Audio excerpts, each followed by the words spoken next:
How's it going, YouTube? This is Anthony with the Osters Kitchen, and today we're going to be doing something a little bit different than normal. So for the last couple of days, we've been iced in here in Baton Rouge, Louisiana, and really wanted to go check out one of our favorite local spots, Jed's Local Po' Boys. And if you are in the Baton Rouge area, I really encourage you to check out their Instagram and go give them a shot. They make a fantastic po' boy. This month, they're doing a Cajun Fish and Chips Po' Boy that we've really been wanting to try, but haven't had a chance to get to it yet. And of course, now we're iced in. However, it looks like we've got everything that we need here at the house, so we're going to go ahead and give it a shot. Before we get started, we'd really appreciate if you'd subscribe to our channel and give this video a like. Click the notification bell to be reminded when new videos post, and leave a comment to let us know what you'd like us to cook next.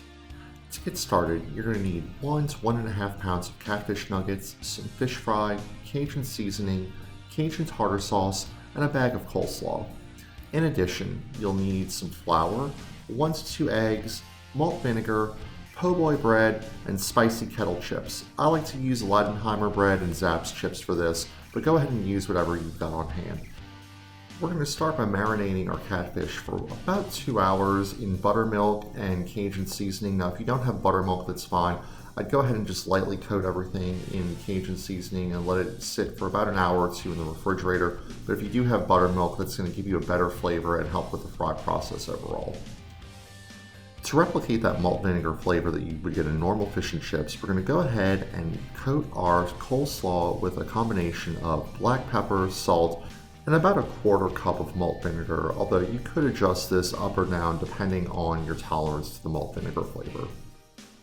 Give that all a toss and set it aside in the refrigerator for about half an hour to let everything come together and cool off. Set up your battering station by filling 1 container with fish fry, 1 container with a combination of eggs, milk, or buttermilk, and 1 container with flour. Go ahead and season the flour to your taste. Once you're set up, you'll want to coat each catfish nugget in flour, then dip in the egg wash, and finally coat in the fish fry. Place the coated pieces of fish on a clean cookie sheet as you finish coating the rest of your catfish nuggets. Set your oven's broiler to low. We'll need this to toast our po' boy bread in just a couple of minutes. Also, don't forget to line a cookie sheet with some paper towels. We'll use this to put our cooked catfish on as they come out of the oil. You're going to want your oil to be at roughly 350 degrees before we get started in frying. Looks like we're right about 347, so we're going to go ahead and get started. Using your tongs, slowly place each piece of catfish into the fried oil. You'll be able to do about 5 to 6 pieces of catfish total, but don't overcrowd the pot. Fry each piece of fish until it's golden brown on both sides and reaches an internal temperature of 165 degrees. As your fish is frying, prepare your po' boy bread by slicing directly down the middle, but leave a space so that you can butterfly it open. We'll need to do this so that we can toast the bread while keeping it intact. Place under your broiler for about 1 minute until the edges are golden brown, but the middle is still soft and fluffy.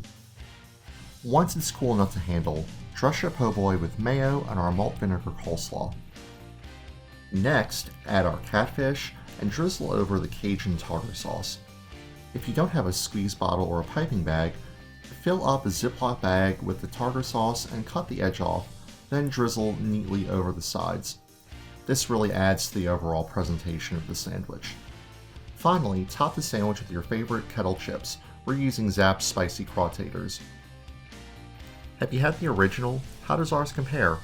If this is your first time trying it, let us know what you think. As always, thanks for watching, and don't forget to subscribe if you like our videos.